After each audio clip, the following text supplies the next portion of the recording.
ये लो भी तुम्हारी मनपसंद खीर।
सर्वज्ञ महाराज को इस गोपाल के द्वारा ये आहार समर्पित किया जाता है। स्वीकार करें महाराज। प्रणाम करो इसे। इसे प्रणाम। तुम्हारा ये आहार हमें स्वीकार्य है। अब बताओ, तुम्हें कैसा आहार पसंद है? चटपटे व्यंजन, मदिरा पान और कभी कभी मांसाहार।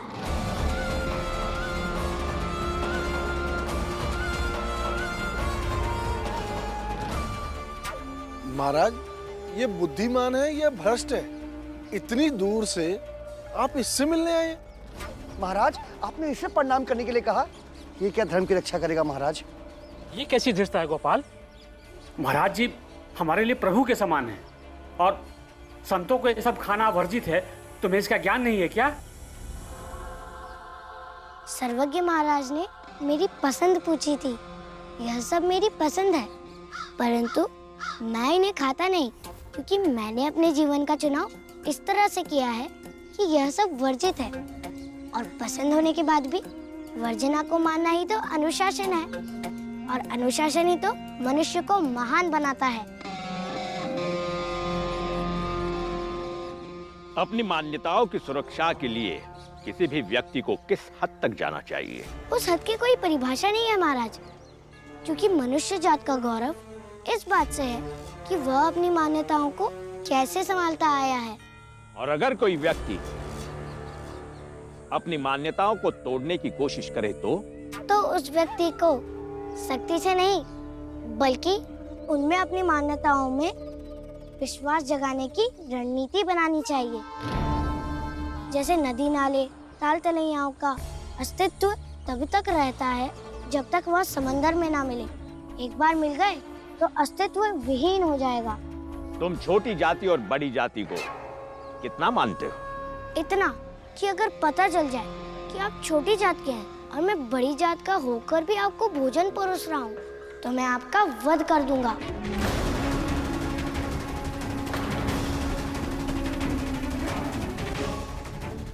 और जो अंतर ईश्वर ने बनाया है, उसे मानने या ना मानने का प्रश्न ही कहाँ है।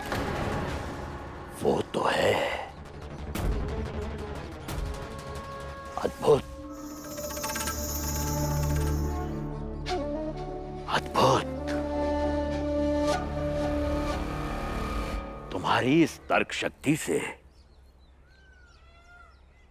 हम अभिभूत हो गए बेटा।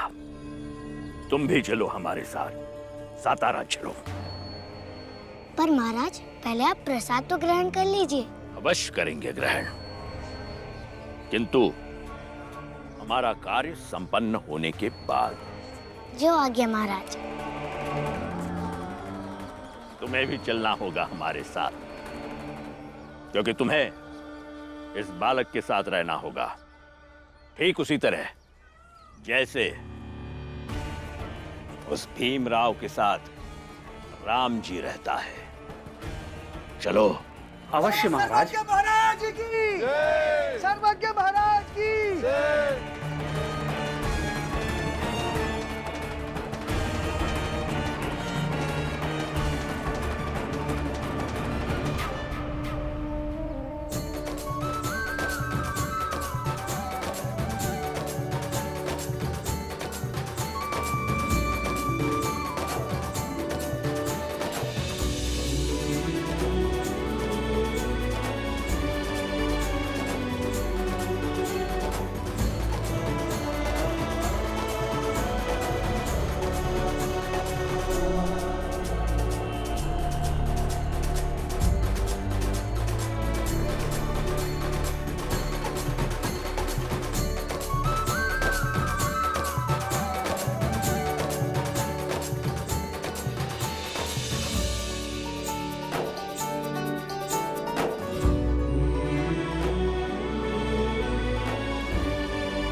सत्यानाश हो इन लोगों का, जो एक छोटी जात के तुच्छ बालक के जय घोष के चक्कर में इतना चिल्ला रहे हैं।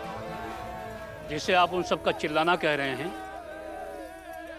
वो मेरे कानों को कितना प्रिय और मधुर लग रहा है, ये मैं आपको नहीं बता सकता। एक सच्चे गुरु के कानों में उसके शिष्य का नाम ऐसे सुनाई दे तो उसे परम आनंद की अनुभूति होती है। अब आप भी जय भीम सुनने की आदत डाल लीजिए, क्योंकि एक दिन पूरी दुनिया जय भीम करने वाली है। ये गुरु का आशीर्वाद और उसका विश्वास है।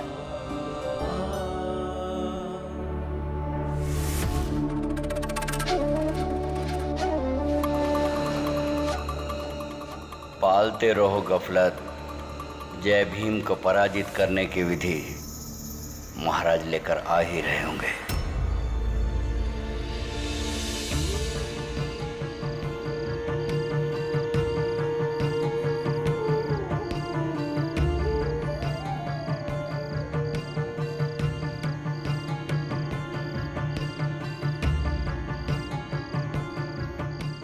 क्या हुआ भैया?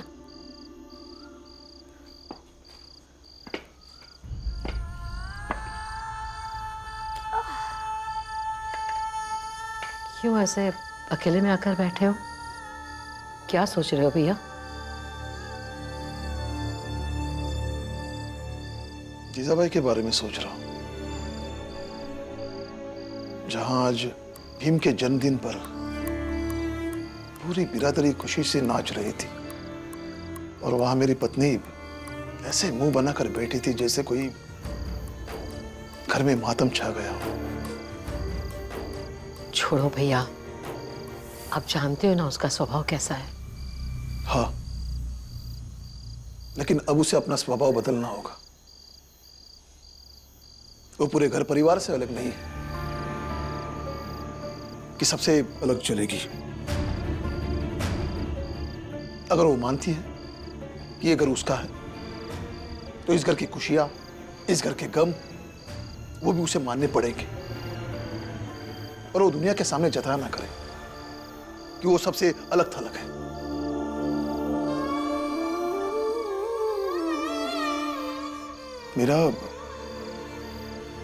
मैं चाहता हूं कि मेरे बच्चे जीजाबाई को सौतेली मां ना समझे, लेकिन उसके लिए जीजाबाई को भी वैसा ही व्यवहार करना पड़ेगा। लेकिन वो है कि खुद ही दिखाती रहती है कि मैं सौतेली हूं, मैं सौतेली हूं।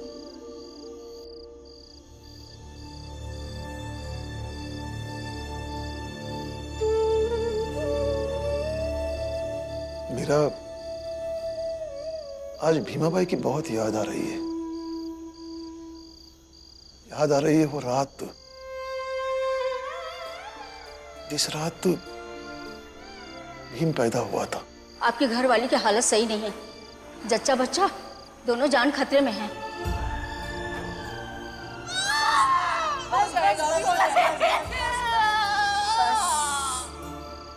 उस रात भीमाबाई ने कितनी तकलीफ उठाई थी।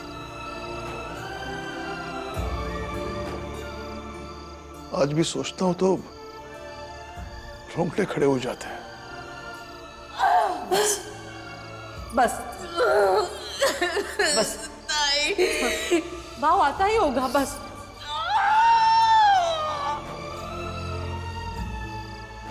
याद है मीरा, उस रात हम सब लोग बहुत परेशान थे।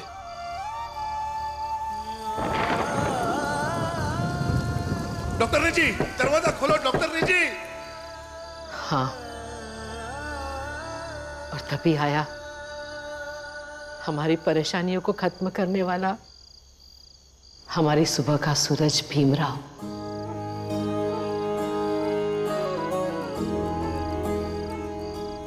इतनी मुश्किलों से तू लड़के आया है, अब अंधेरा छटेगा, रोशनी होगी और हर दिन से जास्ती चमकीला सूरज निकलेगा।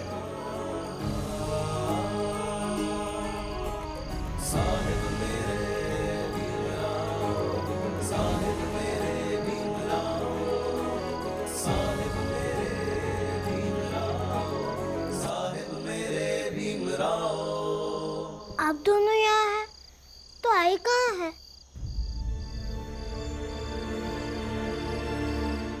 कौन आई? बाबा, मेरी आई और आपकी पत्नी।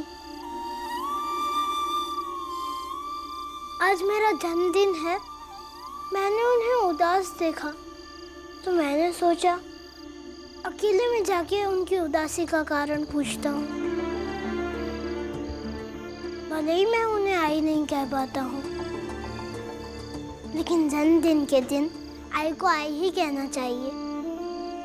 और मुझे उनके पैर छूकर उनका आशीर्वाद भी लेना है। सबका आशीर्वाद ले लिया, बस वही बची हैं।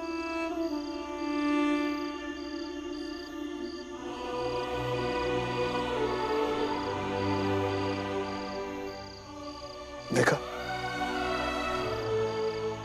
इसे कहते हैं प्यार। लेकिन ये प्यार जीजाबाई के कहां समझ में आएगा? जब बुलाओ उसे और पूछो कि बच्चों का प्यार और सम्मान के बाद इस घर में क्या कमी रह गई जिसकी वो हमेशा शिकायत करती रहती है। जाओ बुलाओ उसे, आज साफ साफ पूछ ही लेता हूं। जाने दो ना भैया। बाबा, आई चली गई।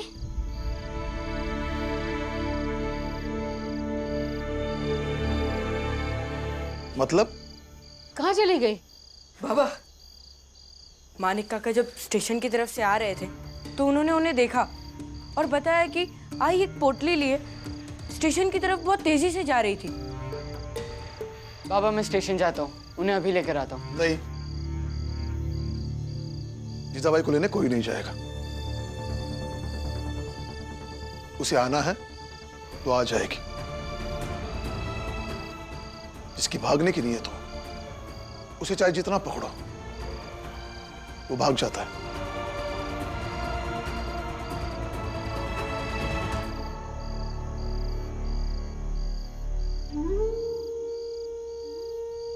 लेकिन बाबा, वो इतनी रात को कहाँ जाएंगी?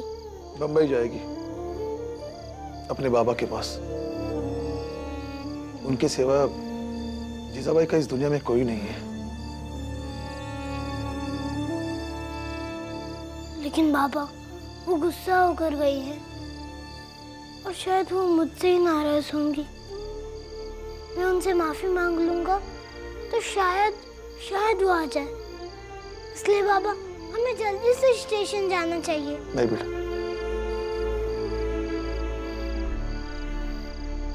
देखो बेटा, प्रेम माफी मांगने से या किसी के साथ जबरदस्ती करने से नहीं मिलता।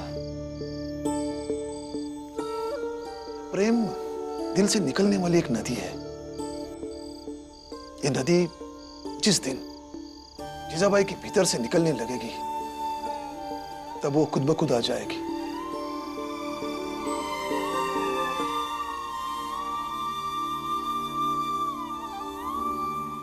बहुत रात हो चुकी है, तुम सब लोग सो जाओ। जाओ जाओ, मीरा बच्चों को लेके जाओ।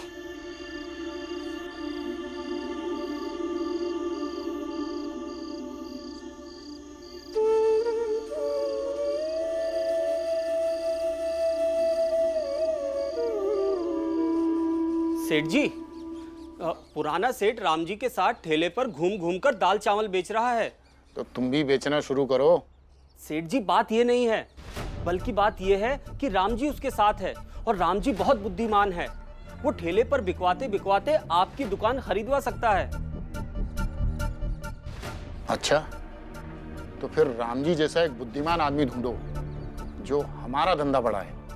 राम जी जैसा बुद्धिमान तो एक ही है, लेकिन वो इस दुकान में काम नहीं करेगा। कौन? राम जी का बेटा भीमराव। अच्छा, देखो वो मुझे या तुम्हें तो पहचानता नहीं है, तो एक बार मिलकर देखते हैं। कहाँ मिलेगा ये भीमराव? मिल जाएगा कहीं भी काम की तलाश में। वो भी काम ढूंढ रहा है। कोई काम हो तो बताइए, हमें पैसों की जरूरत है। पहले तो दूर हटो, हमारे पास कोई काम नहीं है, जाओ यहाँ से।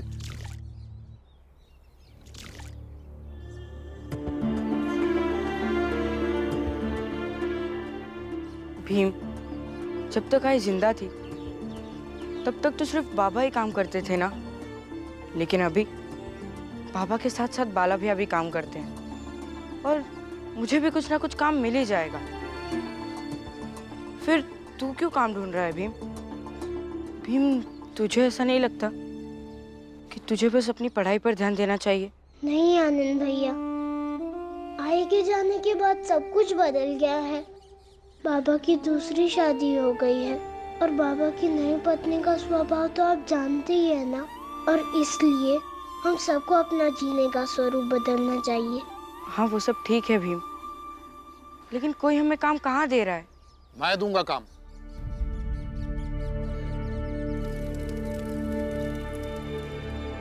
मेरे पास काम है और पैसे भी अच्छे दूंगा। क्या काम है? ठेले पर दाल चावल लेकर घूम घूम कर बेचना है। मैं बेचूंगा और तुम लोग ठेला खींचोगे।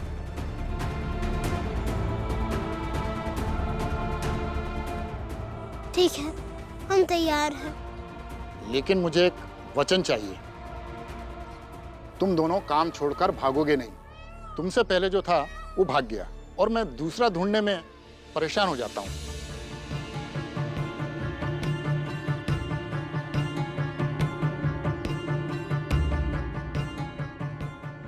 ठीक है, मैं वचन देता हूँ कि मैं नहीं भागूंगा।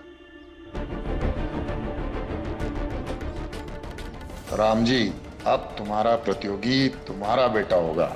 अब मजा आएगा। महाराज, आप सबकी भलाई के लिए अंदर ध्यान कर रहे हैं। आज महाराज किसी को दर्शन नहीं देंगे। जब महाराज का ध्यान टूटेगा तो वहीं से आप सबको आशीर्वाद देंगे। अभी आप जाइए। महाराज की कृपा मुझ पर और मेरे परिवार पर हमेशा ऐसी ही बनी रहे। बिल्कुल बिल्कुल बनी रहेगी। जाइए आप। पंडित जी, ये आज चंदा इकट्ठा हुआ था, महाराज को देना था। रख दीजिए यहाँ पर। आज महाराज सबके भलाई के लिए ध्यान कर रहे हैं और जब ध्यान से बाहर आएंगे तब तो आपको आशीर्वाद देंगे। अभी आप जाइए। अनाज ले लो, सस्ते अच्छे अनाज ले लो, सस्ते अच्छे अनाज ले लो।